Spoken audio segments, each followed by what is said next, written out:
Can you guys hear me?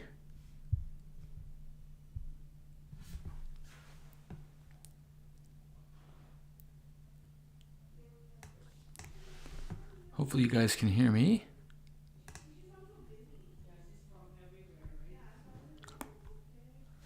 Not quite sure if it's gone live yet. Oh, I think we have. Perfect. You guys want to give me a thumbs up if you can hear me? Let's remove that echo there.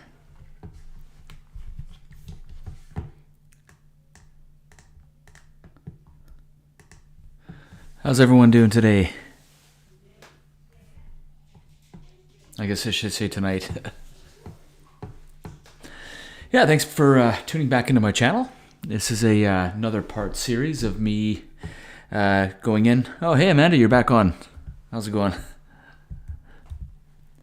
Perfect. We'll give it a minute or two just for some others to jump on and go from there.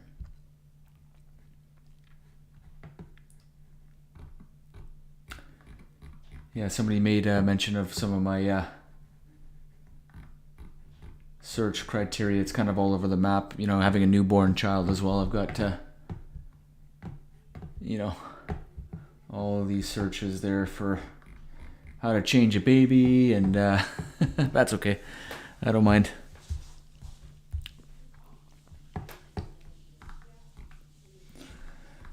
Yeah, how's everyone doing today? We'll wait for, like I said, a few more minutes, and then we'll talk about today's video. So today's video is gonna just be around me talking about. Oh, thanks for the kind comment, Amanda. Talking about some camping tools and essentials as to what you guys bring on your camping trips and adventures. Just some things that you cannot live without. I've got my list of things, obviously, and so we'll talk about a few of those things, and then yeah, if anybody jumps on and they got some information to share about what they bring on their trips, you know, like fishing rod, specific type of saw, camera gear, all that good stuff. But yeah, we'll wait for a few more minutes to see if anybody jumps on. Baby brain, yeah.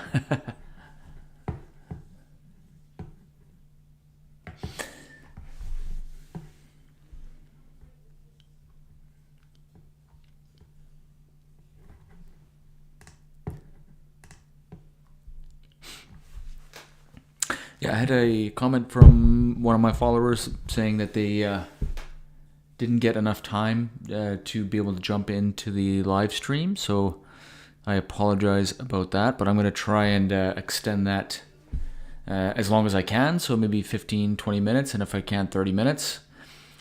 Things are pretty dynamic, so anything could happen. So I'll try to give as much time as I possibly can in advance before the live stream starts.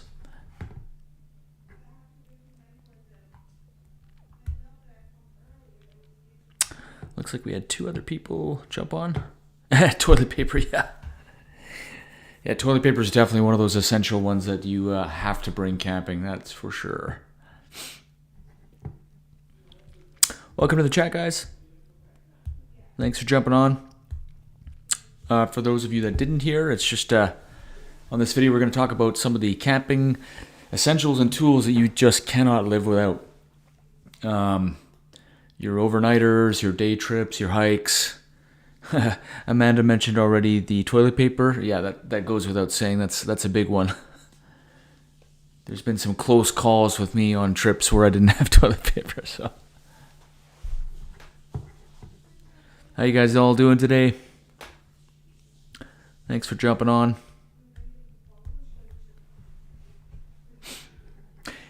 Yeah, so I guess we'll get started and we'll jump right into the video.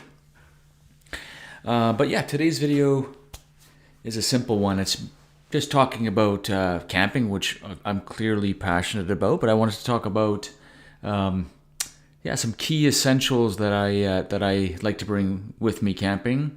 Just some things I cannot live without.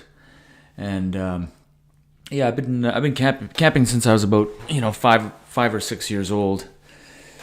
I remember back at 5 or 6 years old, we used to go camping in the back of in my parents' backyard, and we would bring a sheet with us, and we would take the broomstick off of the sheet, off of a broom, and then we would use that to sort of create a tent, and we'd hammer some nails in and just kind of create an impromptu tent in the backyard. So we were kind of crafty back then and creative. But I've been camping for a number of years now, and along the way I've just kind of put a to-do list or a checklist of things that I always like to bring camping with me. So I thought I would talk to you guys about that. So right out of the gates, I would say probably the very first and most important thing that I bring with me, depending on how many days. So if it's like a 2 or 3 nighter, first off, toilet paper is a big one. We can cover that off right out of the gates. Yeah, crap tickets, you're gonna need to bring those camping. I've gone through a number of hiking packs. I've tried MEC's packs. I've tried McKinley. I've tried different brands, and I think right now the brand of hiking pack that I use is Osprey, and the name of the brand actually escapes me, but it's in one of my videos, and I'll put that information in the description so you can kind of check out the one that I'm using, and I love it. It's really comfortable on the shoulders. Hey, what's going on, Chad? Thanks for jumping on. Yeah, portable charger is massive. Yeah, and in my case, I'm bringing lots of camera gear. I have smaller cameras now, so I'm actually using GoPros.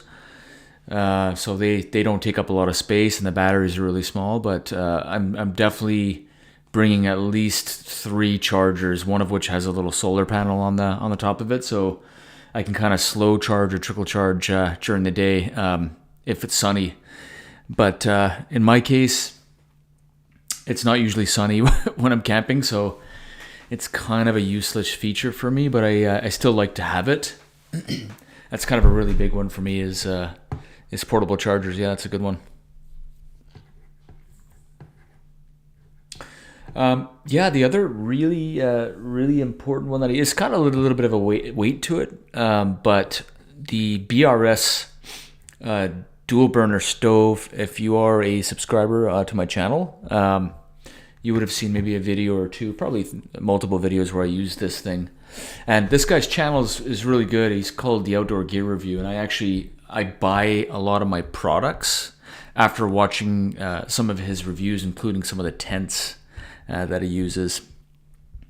But this particular review is just talking about the BRS double burner. I'm sure there's like tons of newer burners out there that you can buy that are full and durable, but this one has worked really well for me. So I'll just play a little bit of this video. My friends, I received an email, and to make this sort of folding and unfolding possible, this so it's just along with kind of packs away like this.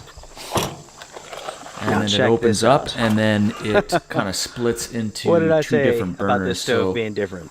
It is, what it looks without like a doubt. When he's, open it up just here. Tall. You have a wide range of different materials here, including stainless steel, copper, aluminum. Now, you have some again, bronze, it's got more and weight you even to have it, some but tin. I like when it comes to weight, to 2 use pounds, it 2.4 ounces I on can my boil scale. water If you on want to one include the side, storage and I can case, cook up some add 4 stuff ounces. on the other. Now and, get this, everybody. When it comes to price, I was a little apprehensive on getting this.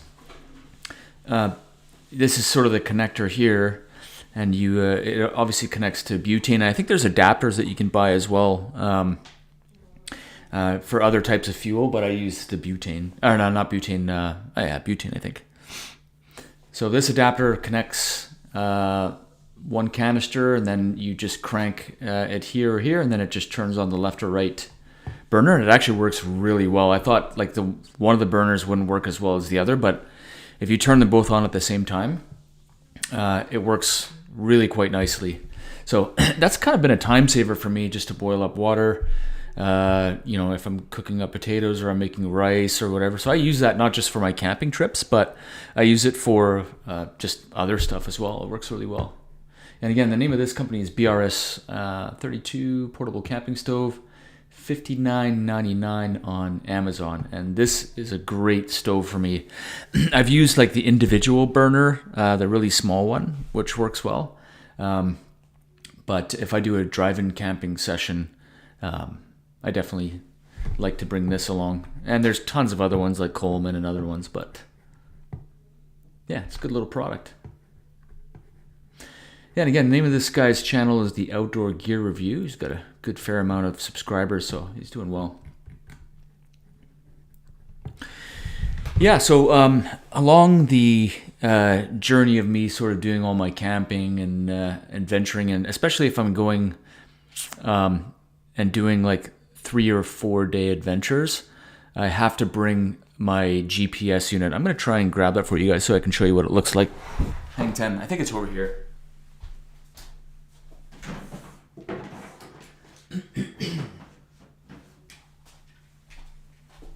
Yeah, so this is just the GPS unit that I use here. This is the older model, which is just the Garmin InReach Mini. And sorry, hopefully you guys can see that. And this works great. Lately, I've needed to use the messaging function to text my wife. We were due for a child, and the child has since been born. So this has been a game changer for me. I feel way more comfortable and confident going on the 3 or 4 day backcountry hikes, knowing that I have this. I'm sure that you guys have seen tons and tons of videos of different GPS units. Some of them you can message. Some of them it just shows your point of contact so people can track you. This one does both. And then on it has an SOS function. So you press and hold it for a number of minutes, and then it'll essentially send you help, and it might even send you a chopper to get you out of a certain pickly situation. But this is another one of those gadgets that, man, it's a good purchase. I can't believe, I remember how much I paid for it. If I actually look on Amazon here, let's see if they have it. Garmin InReach Mini. I don't know if they still sell the Mini on here, but oh yeah, I think they do. This is the Mini 2. Yeah, so the Mini is $483 that you can buy it online, and it's by Garmin. I spelled Garmin incorrectly, as I can see. Put an EN, but yeah, it's solid. It's got clips that you can put on your jacket, and just a great device. If you don't have one, and you're worried about spending the dollar value of the $483, don't stress about it. Like it's worth it if you want to get a cheaper one just to make yourself just feel a little bit better. It's worth it. Yeah, I also wear a Garmin watch, and that is also something that my wife can track me on. So if I'm on an adventure, it tracks me, and it's got kind of a neat feature for the Garmin watch. when you start tracking. Oh, hey Julia, welcome to the chat. Thanks for jumping on. Yeah, it's super essential for trips. Yeah, I'm guilty of purchasing lots of gadgets. It's kind of a problem at this point. But this one I have zero regrets purchasing. It's a really, really good one. Yeah, but talking about my Garmin watch, waterproof, and it has a really good feature where if you start your hike, you just kind of press start hike, and then you're hiking for a while, and you're tracking for a while, and then once it's time to return, you press return on your watch, and then it actually shows you a line. There's a video, I'll put that video in the description so you guys can check it out, but it shows you a return line of what you need to follow to get back to your starting point. And again, that's by Garmin. There's tons of Garmin watches. They can get to be very expensive, but mine wasn't too bad. Let's see if I can't find the watch that I'm using. Mine was kind of the lower end. Yeah, it's the Garmin Instinct is the watch that I was using here. Just basic, and they have different colors, and I like the green one. Actually, the green one looks pretty good. But $337, and again, don't sort of be thrown off by the price. It's very valuable to have something that your significant other can track you on. It's really good, and it's very well built. It's it's standard the test of time. I've been really hard on the watch, and it really holds up to everything that I need. So yeah, check it out on Amazon. Just look up Garmin Instinct, and you'll find that one. There's also like the Phoenix and other high quality products that you can look into, but this one was sufficient enough for me. And again, I've swam with it. I've done laps with it. It tracks laps, hikes, bikes, walks, everything you need, including your heart rate and the weather. Weather is a good one for my camping trip. So if I want to jump on, load it up, I can kind of tell what the weather's going to be for the rest of the day, for the evening. So I need to either set up my tarp or whatever I need to do. So yeah, it's a really good product.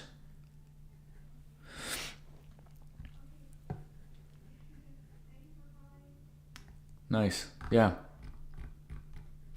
So you always definitely bring a good stove, and then fire starting material. A lot of this stuff kind of sounds like, oh, like fire starting material. Of course you should bring fire starting material, but all too often we're seeing in the news people that are getting lost, and SAR, search and rescue, have to go and locate them because they don't have enough food, or maybe they injured themselves and they're just not prepared enough. But yeah, fire making material is definitely up there. Even if you, like, I don't know, bring 3 or 4 boxes of matches, or bring some of those pills, those sort of the square little capsules that you can light, and they burn for 2 or 3 minutes, and then you can get a fire going once you get some kindling and some other stuff.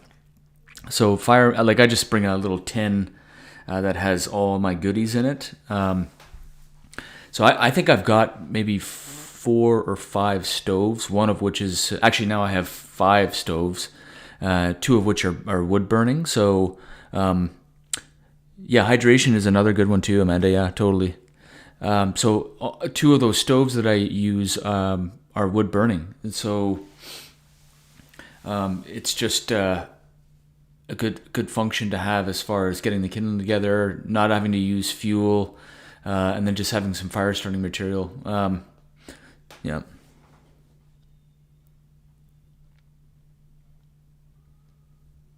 Yeah, it's a good question. So one question was, do you always pack all your water in, or do you use water purifying tablets? I've done both. There's some really good water bladder filters that are out there. LifeStraw is a really good one. Let's look up LifeStraw, and I'll show you guys kind of what the LifeStraw looks like. I guess it's bladder? I don't know. I'll look for water bladder. Yeah, so they have like really good ones. This is the one I have here, which is the LifeStraw. So I've used the capsules. I've boiled the water, like all the common stuff. But this gravity water filter is excellent. And they have like a personal size one as well, but it just hangs. You hang it up, you fill it with water. There's a filter kind of on the bottom that filters out, and then there's a little clamp. I don't have it with me, but maybe I'll do a follow-up video where I show you what the LifeStraw looks like. But it's got a little clamp where it closes out on a tube at the end of it.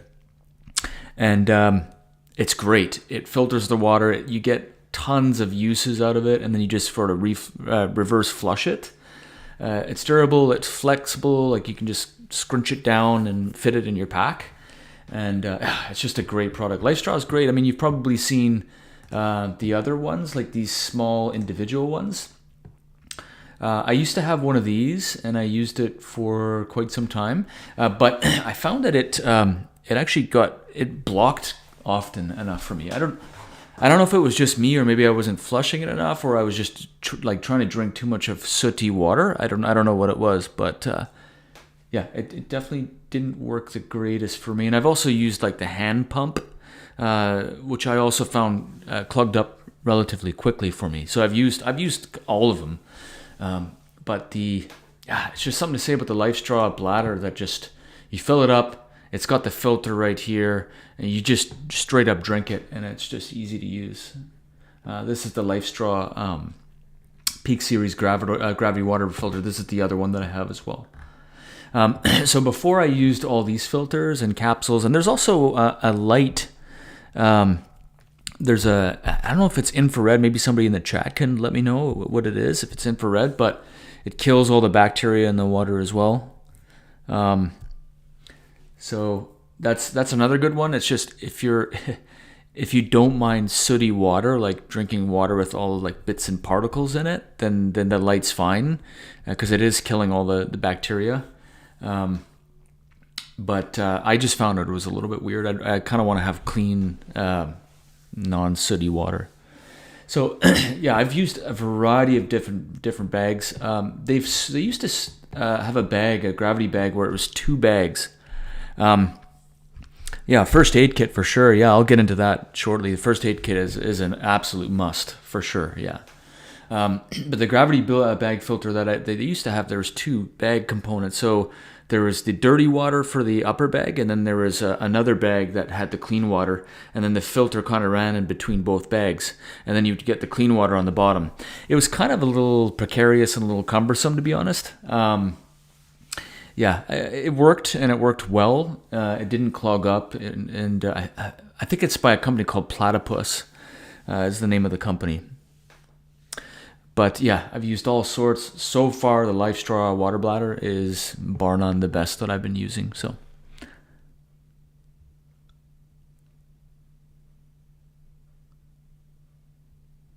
yeah, some of these comments are hilarious. Yeah, so that's another one. You talked about first aid, Amanda. First aid is a big one. I always carry a larger kit for first aid. You never know, just for yourself, if you need it. Maybe you have a cut that is possibly going to get infected. Anything really. I always bring one. I've had to use it for others on the trails. Just one circumstance where I had to sort of bandage them up. But yeah, so you never know if you need it for yourself or you need it for somebody else. But always bring a first aid kit for sure. Yeah, I mean, and there's tons of other things. One of the go-to things, because I've been doing a lot of winter camping lately, actually, as well. And because I've been winter camping, one of the things I stack up in my bag is some hand warmers. So I think they're just called Hot Hands. And again, you can look them up on Amazon. I think they're called Hot Hands. Yeah, these here. So hand warmers. This is like a must, in my opinion. So if you have like 5 or 10 of these stacked up just on the top part of your bag, they're great. Yeah, they come in stacks of 80. They're not expensive, $35. You shake them up. You can put them in your sleeping bag. So there's a channel that I used to and still do watch. It's called Outdoor Boys. He used to have sticky ones that you can put on your skin or on your sweater. I don't know if you put it directly on your skin, but yeah, I would put them in my sleeping bag, maybe 3 or 4 of them. And it keeps like maybe your feet a little warmer than normal. And so this is a really big one, especially if you're putting up and taking down your tarp and your tent in minus, 20 degrees Celsius weather. I'll give that to you in Fahrenheit here, but yeah, it's a must. So what's minus 20 Celsius to Fahrenheit? Yeah, so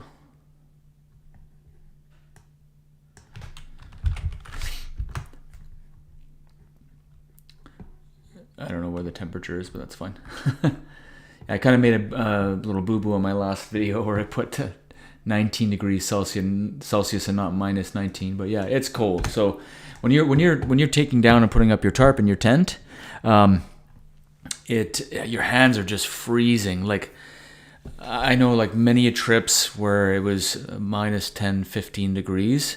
Your poles, like your tent poles, like literally freeze your hands to the point where it's like pins and needles. It freezes. So it's nice to have like a couple of hand warmers in your pockets, just to kind of keep them warm, put them away for a bit, roll up some stuff, warm up your hands again, and then kind of keep. And they last forever. Like I've gone to sleep with my hand warmers in my sleeping bag, and I've woken up, 8 to 9 hours later, and they're still warm. So they work really great.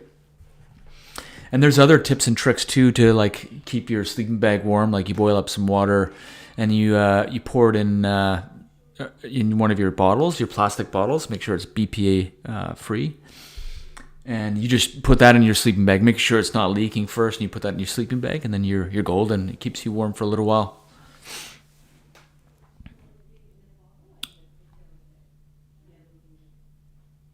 Yeah, the little gray dog. Yeah, no, she. The dog you're speaking of is my brother-in-law's dog. Her name's Willow.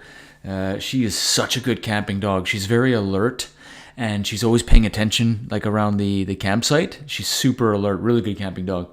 I talked a little bit in my last video about our bulldog. It's my mother-in-law's and my father-in-law's bulldog, Ruby. You've probably seen some videos on my channel. Not a camping dog, but she's got everything that she needs. Yeah, toys, blankets. It's funny, when I went camping with her one of these other trips. I brought a heated blanket with me with my mobile charging station. And actually, you know what? I'm going to show you what the mobile charging station looks like as well. I'll just go grab that.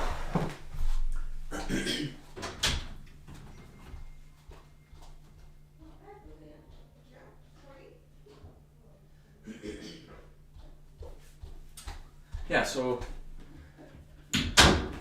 this is my mobile charging station here. And this is just by a company called Ecolabs, and you just bring it with you. It's relatively small. The camera's probably making it look a little bigger, but actually it looks relatively small. But yeah, it's good. It's got wall plugins, USB ports, USB-C, old school USB, DC and AC, and this has been great. So speaking about sleeping with warmth, and including Willow, I brought my heated sleeping blanket with me, and you plug it into the wall charger here, and it literally lasts all night long, and you're still warm in the morning. And when the power dies on this, the blanket still remains warm, because I guess there's reflective metal materials in it. But I find that when I've gone camping with Willow, she somehow has obtained all of the heated blanket for her own, and I'm left with nothing. So she's she takes priority on those camping trips when I go with her.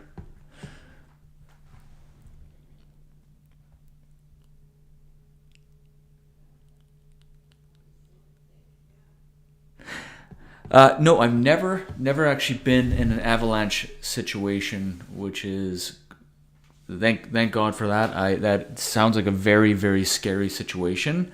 Actually, it sounds petrifying, and I've heard stories about avalanches. Is if you get caught up in an avalanche, you don't know, like, if you get caught up in the snow in an avalanche, and maybe if anybody has any information on this, but I've been told if you like get stuck in the snow, you don't know what's up and what's down, and so because you're very disoriented. So the only way to tell is if you kind of like spit, and when you spit, the spit's going this way or that way, and it kind of tells you which direction is up and which way is down.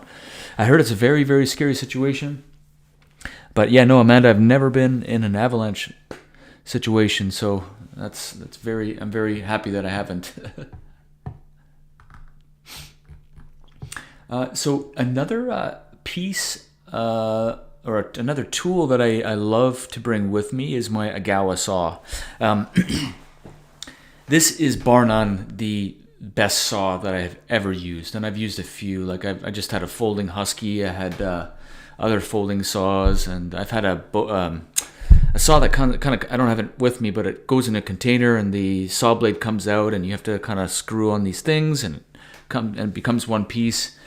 But the Agawa saw is really, really easy to use, and I'll show you guys what it looks like. And again, if you're YouTube outdoor adventure people, then you'll know what the saw is, and you've seen it in lots of videos.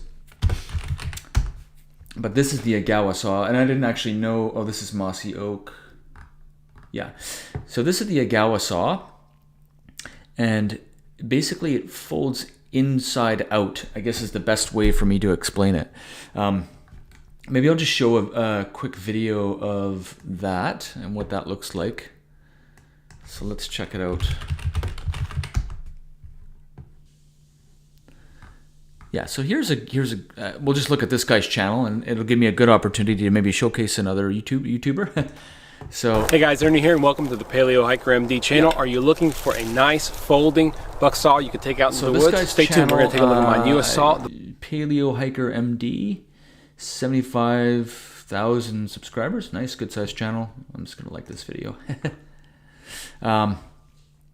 Yeah, so just if you take a look, it's really easy to use and it's super durable, and it uses regular saw blades. So whatever saw blade you want to purchase, you can go and purchase it. But hopefully it kind of shows this is how it comes inwards. It's a 21-inch saw, so total it's about 25 inches. And you bring this, so and flip it around like as that, well. and then the blade kind of locks on the handle. And then you bring, there is a little notch right here. You just attach that notch. It just locks right in there, okay? And you just spring it. Clicks. And then it's locked. And you're good to go. It's so easy to use. You saw that it kind of sprang into place. Another one of the best investments the automatic tensioning of the blade. Now the blade is perfectly tensioned, and if you just replace the blades with the Boreal blades, you can easily get it so it tensions every time. As I said, it's a 21-inch blade. And again, if you look at the size of it, like look how small it is. It's like, it's a very, very good fit, and it'll easily fit in your pack. You just kind of squish it in somewhere in your pack, and you're good. And if we look at the pricing on that, $92, so it's not too bad as far as a price. So Agawa's got a good price for their saw. And if you get this one here, it comes with I don't know if it's one extra blade or multiple. I don't know, but yeah, great saw. And if I'm going on a multi-day hike, I'm definitely bringing my Agawa saw with me for sure. Solid. Yeah, I've used these folding saws before. Not bad. Works great. Don't get me wrong, but I don't know. There's something to say about just having this large saw, especially if you're cutting larger pieces of wood for your fire. Typically, you won't be, right? You'll just be cutting up some dead wood, and then you're fine. But yeah, great saw.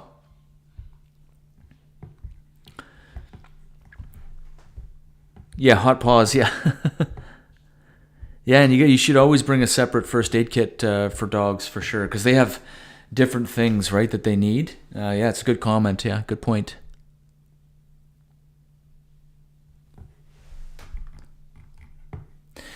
Yeah, and so the basic stuff too, right? We talked about fire starting material. We talked about saws. We talked about toilet paper. We started off with that. That makes logical sense, right? Oh yeah, do I prefer the saw over the axe? Definitely the saw. I definitely prefer the saw over the axe. I find that the axe takes a little bit longer. But the axe is a lot of fun. The axe is really meant for like splitting, whereas the saw is meant for taking, bite-sized pieces for your fire, and then with the axe kind of split accordingly. So it's really kind of allowing you to cut those pieces about that so big. But the axe is a whole lot of fun. And actually, speaking of axes, I've been using, so I just bought an axe, I think it was from Canadian Tire, and I don't know the brand, but I was going to start sharpening my axe kind of using, I don't know, a sharpening stone or whatever options there are for sharpening it, but I've actually been using this. I don't know if it's made of, what material is it? A good friend of mine had told me about it. I don't think it's nickel. I'm not sure where but it's essentially a really hard metal. Here we go. This thing here. So this little guy, and so once my friend was using it on one of our previous trips. And he's like, hey, check this out. It works really good. I don't know what the material is. I'm not sure what it's made of. Oh, it's made of tungsten. That makes sense. Yeah. And he's like, check this out. It works really well. It sharpens your axe extremely well. Give it a shot. And so I tried it with my axe. He's like, you just need 2 or 3 on each side of the blade, and you're good to go. And so I noticed, like, when I was using it, it was taking a fair amount of metal off the blade.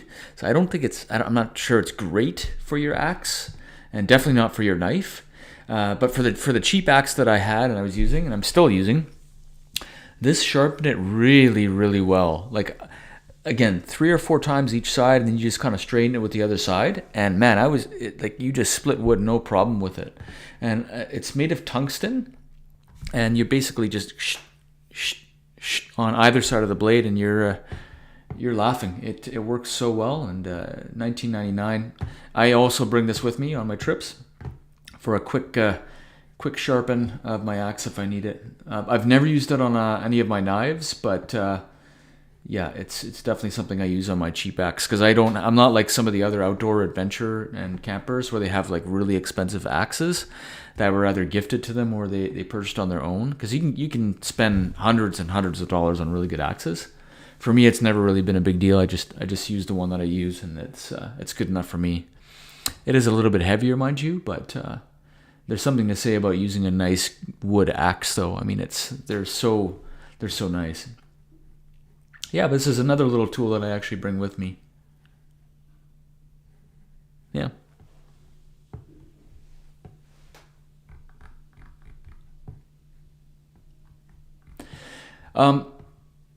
The other obvious one I would say is headlamp.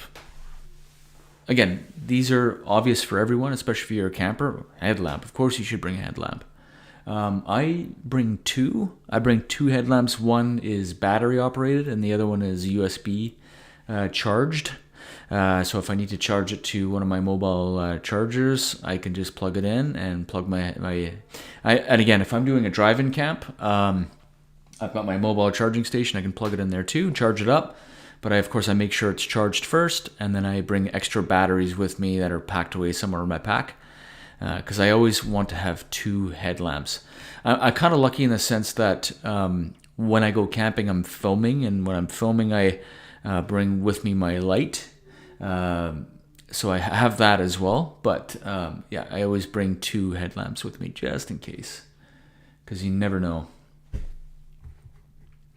I've been in some situations. Actually, one of my previous videos, I was we found like an abandoned gold tunnel, I guess it was, and my light kind of switched off when we were right in the middle of the tunnel, which was kind of a little bit eerie. But definitely bring some extra batteries with you, and if you have your mobile charger, just plug it in, and you're good to go.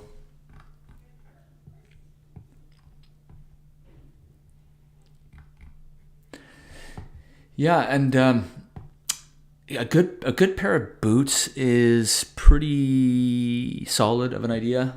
There was a little bit of a time there where I was just wearing Vessies, just Vessi shoes, just for my driving camping. But I found that I've actually just switched back to wearing my regular hiking boots. If it's summer, then I'm going to switch from my hiking boots to my sandals for more comfort. But yeah, you definitely want to invest in a good pair of hiking boots for sure, because there's a lot of good products out there. You have to have a really good set, especially if you're doing, a 2 or 3 day long hike, or in some cases, a 7 day long hike like the West Coast Trail. I don't know if anybody here has heard of the West Coast Trail and is aware of what that trail is, but maybe I can just kind of show you that trail here. It's definitely on my bucket list.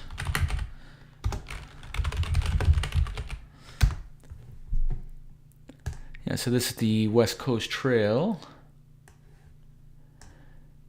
and it's a 7-day hike, I believe, and it's kind of one of those treks where you just have to have good footwear.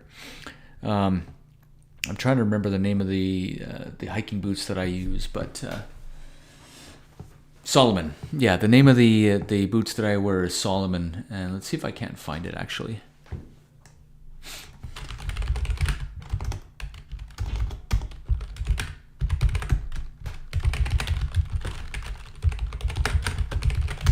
Let's see if we can't find some good quality ones here. I mean, Salomon's really good if you're talking about hiking boots, running shoes. They've just got a whole gambit of stuff that you can buy. MEC is typically where I go, but places like Atmosphere. I don't know if they sell it at Sport Check and things like that in Canada here, but yeah. I mean, again, you can go down a rabbit hole in finding like really good quality boots, but Salomon has done me well for a number of years. I've used them for a long time. They're comfortable. They keep the water out. I mean, I could easily walk and do some filming while I'm walking somewhat where the boot's covered in a creek or a partial bit of the river, and my socks are dry and I've got no problems at all. So yeah, Salomon's a good brand. Definitely would suggest looking them up and trying some on if you have a store in your local area. Yeah, so Julia says, we have camped in the rain and find ways to keep things dry is important, and always extra socks. Yeah, another good one. I mean, I'm always bringing wool socks with me. In some cases, I'll put those hand warmers like I talked about before. Sometimes I'll just throw those in my socks right before bed as well, because I'll have 2 layers. Maybe I'll have like 1 layer and then a second layer of wool socks. Yeah, and I just throw it in between both layers, and yeah, it keeps your feet nice and toasty overnight. If you're a winter camper, it works great actually. But yeah, I would say probably 2 extra pairs of socks, especially on the crazy things that I do with my camping and where I'm trying to film. So yeah, that's a pretty big one. And there's like some creature comforts that I like to bring with me as well. Some really good creature comfort. I mean, if you've seen some of my videos, again, I like to maybe bring a solo beer with me, like a nice IPA, or like maybe just a small little flask of whiskey or something to keep you warm. I don't know. For me, it's kind of nice to sip on in these little trips, and it makes it more enjoyable. But yeah, you definitely find what your creature comforts are. I remember on some of my previous trips, I'd bring like a bag of Jolly Ranchers if I'm doing like a 2 or 3 day hike. So whatever your favorite candy is, but Jolly Ranchers, it gives you the sugar that you need. Yeah, it just keeps you going. Because sometimes if you're just trucking along, you just get really tired. You need that little extra kick. And I think, Amanda, you mentioned before staying hydrated. Yeah, that's a big one. So electrolytes, massive. I, on occasion, will get those little Mios. I don't know if you guys have heard it on chat. I've seen them on chat, but it's just electrolytes, a squeezable bottle, and they have different flavors. I think one of them is blueberry and lime. Or lemon, one of those 2. And it's got electrolytes in it, so you just squirt it in your water. If you have a Camelback on, or if it's in your free hanging water bottle, or your water bottle is packed in your pack. And it kicks through those electrolytes when you're sweating, because even though you don't feel like you're necessarily sweating, you actually still are under your clothes. So it's just best to keep hydrated and keep that stuff flowing through your system. Because you can come across a dangerous situation, and I have on 2 different occasions where I just got crazy heat stroke. I wasn't paying attention. I was going a little too hard on my hikes. I wasn't wearing a hat, and that's the other one, is a hat. And I just wasn't paying attention. And then what happened was I just felt like I was in sort of like a dreamland, like in a cartoon, I guess is the best way to say it. And I was really getting nauseous. And at that time, of course, I was wearing my Garmin watch, my Instinct watch, and I looked down on my watch, and my heart rate was absolutely through the roof. And so I was looking and going, oh, this is not good. So at that time, I think I just had water. I didn't have electrolytes with me. So I got back to camp. I was feeling like vomiting the entire time, and it turns out I had some form of heat stroke, I guess, and I had to really cool off, jump into the lake, and really cool my jets, because it was a pretty dangerous situation. So definitely bring some electrolytes with you for sure. I mean, if you're winter camping or you're camping in the rain and stuff, I don't know if it's as needed, but it's always good to bring along just in case. And a hat, yeah, I mean, we talked about a hat. Growing up as a kid, seeing my dad camping, he's kind of the inspiration for me doing all this camping and hiking stuff. But I'd always see him wearing a Tilly, the Tilly hats, and you've probably seen it, but if you haven't, I'll just show you kind of what a Tilly looks like.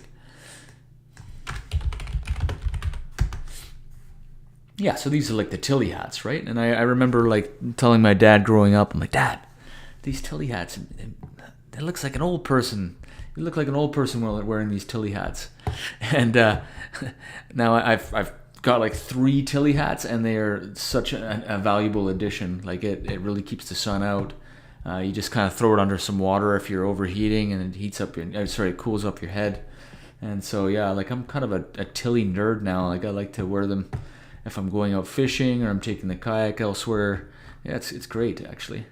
Yeah, and there's lots of really good ones where it's the water wicks away or the sweat wicks away on it. So yeah, I like them. And you also have these ones that sort of protect your neck. So yeah, there's coffee. Yeah. You have to bring coffee or tea, whichever one you like the most. But there's nothing like having an amazing fire the night before, chilling, relaxing, having a beer by the fire, or having a sip of whiskey, and then the next morning waking up. It's cold. You're probably wet because there's either dew or it's been raining all night long. And yeah, you're probably soaking wet. And what's the first thing that you want? Well, you want to fire up the stove. And you want to get a nice warm coffee going, and it's just like it's built differently when you have a coffee during camping. So yeah, coffee is a good one. I usually bring instant coffee.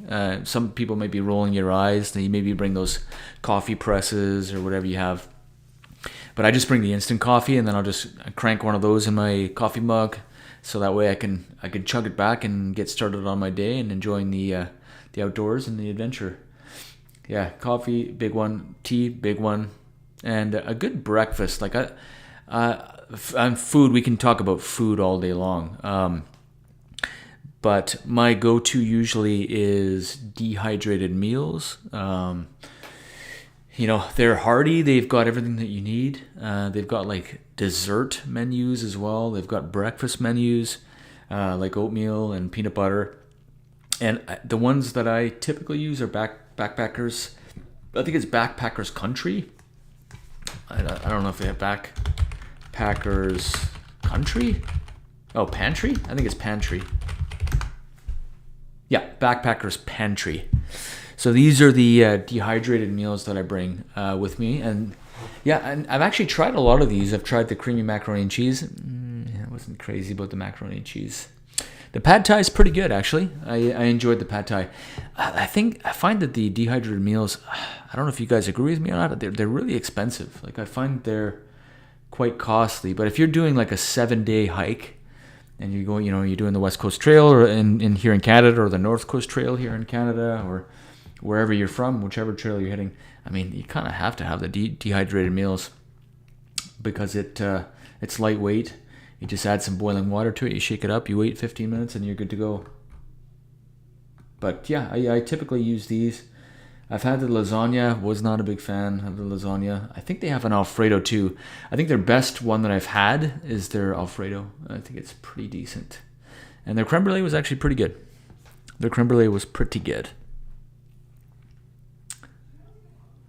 Yeah, and I've heard of other channels as well that have their own dehydrators. So they'll dehydrate their own meals. Like they'll dehydrate the meats. They'll get all the oils out of the meat, and then they'll pack it up for their trips. I've seen, and I've actually tried some of those as well with my friend on some previous trips. It tastes really good. It tastes really, really good. You just add some, you kind of rehydrate it, you cook it up. It tastes really, really, really nice. But I just don't have the space for a dehydrator. So for now, I'm going to buy the dehydrated meals that you can get anywhere. Atmosphere, MEC, or your local Canadian Tire, or if wherever you are in the US, I'm sure there's different types of companies and brands out there. Yeah. Axe spray. Yeah, that's a good one. Yeah, the thing about Axe spray and deodorants and perfumes and colognes and all those scented materials, it's actually not such a great idea, believe it or not. All too often, those bugs are really attracted to the sweet smells, and not just bugs, I guess other things as well that lurk through the forest. But yeah, when I go camping and hiking, even just for day hikes, I've got no scented anything on me, actually. My deodorant is me jumping into the lake and swimming for half an hour, 45 minutes. and it's actually really refreshing, and you don't really stink after that. But yeah, it's easy peasy, jump in the lake, depending if you're winter camping or summer camping, I guess. But yeah, I try to avoid any scented anything, and that means anything in my pack as well. I want to avoid bugs at all cost. And speaking of bugs, there's a place that I like to frequent, which is called Elfin Lakes, and it's beautiful. I'll show you a picture of what that looks like. And it's absolutely gorgeous spot, but it's called Elfin Lakes in the Squamish. Yeah. So if you just check out some of these photos here, I mean just look how legendary that looks, right? Can I roast you, McCheeto Feet? I think your name did that for you. I don't think I need to roast you. But I mean, look at these pictures. So this is Elfin Lakes here, and we're just talking about bugs. So this particular trip, this area is littered with horseflies. Horseflies are a disaster. I don't know if you've come across them in your journeys, but they just hone in on you and they don't stop. They just keep trucking along. You swat them away, they come back at you. You swat them away, and when they bite you, it's not the greatest feeling. But yeah, so one of the things I bring with me as well, if I know I'm going to a place like this, is a net, right? So you can just throw the net over your Tilly hat or whatever hat you got. That way they're not trying to smash you in the face when you're walking along the trail. And that goes for the mosquitoes and all the other stuff too. And DEET, right? So whatever spray that you use. I've seen other like different mosquito repellents. There's a channel that I watch called Steve Wallace, Camping with Steve, I think it's called. And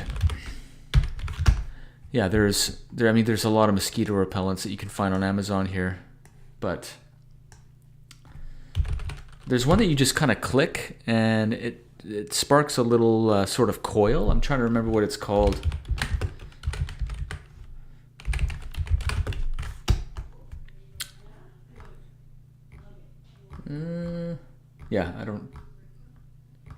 There's so many different products out there, but it's a Thermacell is what it's called. Yeah, Thermacell.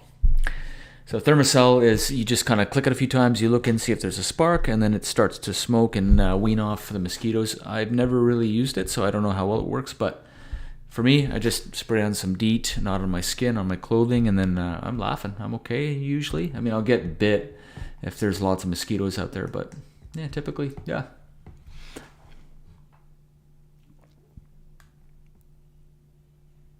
Yeah, you're right. Tim Hortons instant coffee is not too bad, actually.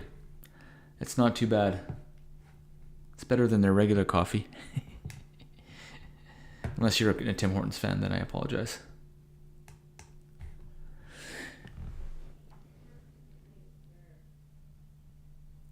Peak Refuel for meals. Oh, okay, I've never heard of that one. Let's check it out. Peak Refuel.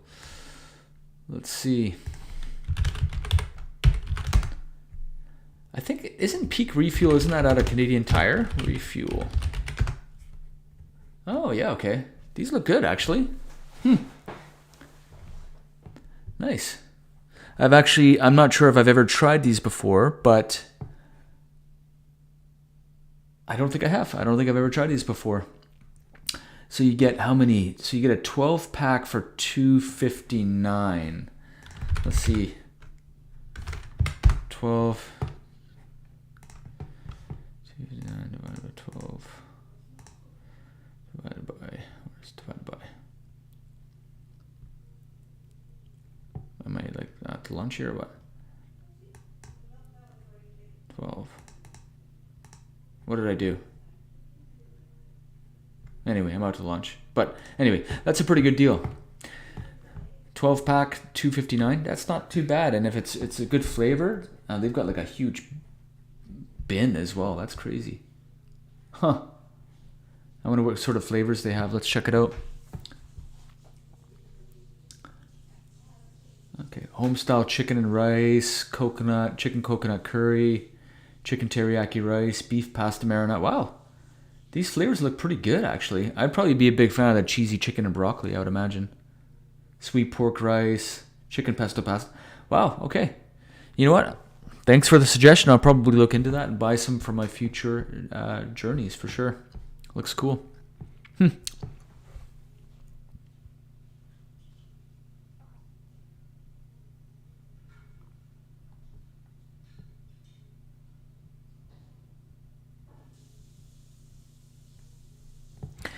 Yeah, so overdress, dress is important, right? So if you're new to camping and you just don't know, you definitely want to kind of have a layer system going on, right?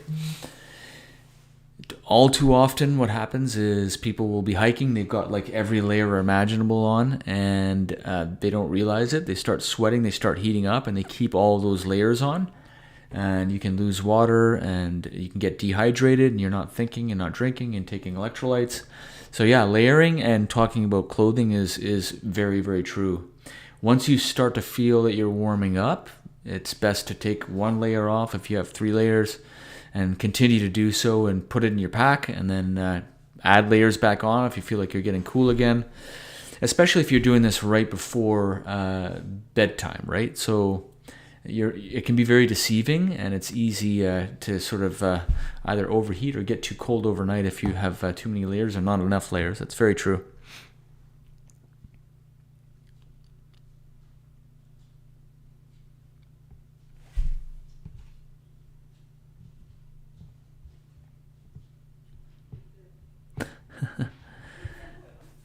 Yeah. I mean, heat stroke is a very, very real. It's a very real problem. Yeah. Yeah, I mean, there's, like I said, there's lots of other creature comforts that you can bring with you on your trips, right? Like I bring a deck of cards, or I bring a deck of Uno cards, or sort of a thing of dice. If you're with friends and you want to play some games and stuff by the fire, that's absolutely awesome. And some of the other key things is tarp and string or rope, right? So there's lots of lightweight tarps that are out there.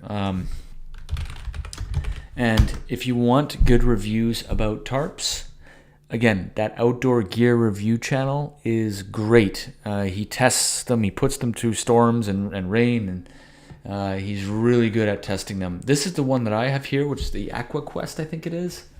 That looks familiar to me. But it works great. It's small. It packs nice and light into my pack, and it wicks the water away. I've got larger ones as well. I've got heavier ones for driving camping, but definitely want to bring a tarp. And you definitely want to bring rope and string. There's no point of having a tarp unless you have rope and string, unless you find something else. But you have to bring those, and it's always just a good idea, especially in the areas where I camp, to bring those along with you. And I mean, there's so many different companies.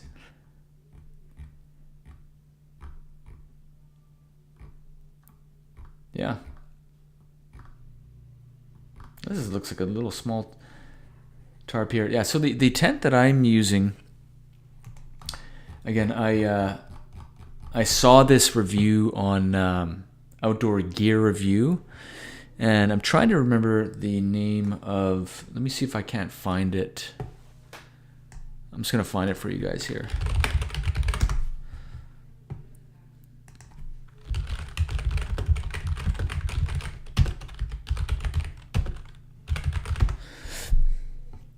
Yeah, so this is now. Everyone, welcome to this episode of the Outdoor Gear Review. Susie's here today. Woohoo! Yay! So this is the purple tent. It's the Nature Hike Monger 2. Now this video is quite old, and it's 3 years old, so Nature Hike has made lots of tents. This is the one I still continue to use, actually, and I don't have any issues with it at all. I use the blue one. But it works great. The seams seem to be really well put together. I mean, there's lots of companies out there, but if you're looking to spend the money for a decent tent, my advice would be don't go and overspend on a tent, because that's very easy to do. Very easy to do. You can spend a somewhat decent amount of money on a tent that works great for you, and an all-weather tent as well. So not just a summer, spring tent. There's lots of good avenues that you can go down. So jump on this guy's channel and check out some of the tents that he's reviewing, and some of the bigger tents that he's reviewing, because he really puts it through the ringer. Like it's in a snowstorm or a thunderstorm, and then he's kind of filming the seams and making sure that they're not leaking. So yeah, great channel. I typically watch a lot of his stuff because I don't have the time to do all this testing and nor the money. I mean, it's probably expensive to do this kind of stuff, but I would imagine he gets probably a lot of this stuff sent to him for free. But yeah, Outdoor Gear Review is the name of it. Let me see, make sure. The Outdoor Gear Review, so it's right here. I like that one. Yeah, so whatever creature comforts that you have for your camping trips, yeah, just go ahead, put it on your list. And speaking of lists, definitely create a checklist of things that you should bring. Just kind of be planned and thought out. Like physically check off that list to say, these are the things I need. Okay, I brought this. Okay, I packed this. I packed that. That way nothing is forgotten. Because it's easy to forget things. I am notorious for forgetting all types of things, and spoons, forks, plates, cups. I forgot a tent one time, so I had to sleep in my vehicle. I'm notorious for forgetting things, so it's a problem for me. But yeah, just build a checklist, and that way for your trip, you're ready to rock and roll, and you're not forgetting anything. So yeah. All right, folks. Well, it's been a bunch of minutes here. So I'm going to continue with these videos. I'm going to continue making them. I do hope that you guys enjoy them. Any positive comments. And feel free to like the video as well. If you don't like it, then don't like it. That's fine too. And I'm going to continue making these videos. The next one, I'm going to probably showcase some more content creators out there, some camping and hiking content creators, and kayaking, or whatever the outdoor stuff is, from across the globe. So stay tuned for that, and thanks for watching, guys. I'm going to end the stream here. Cheers, guys.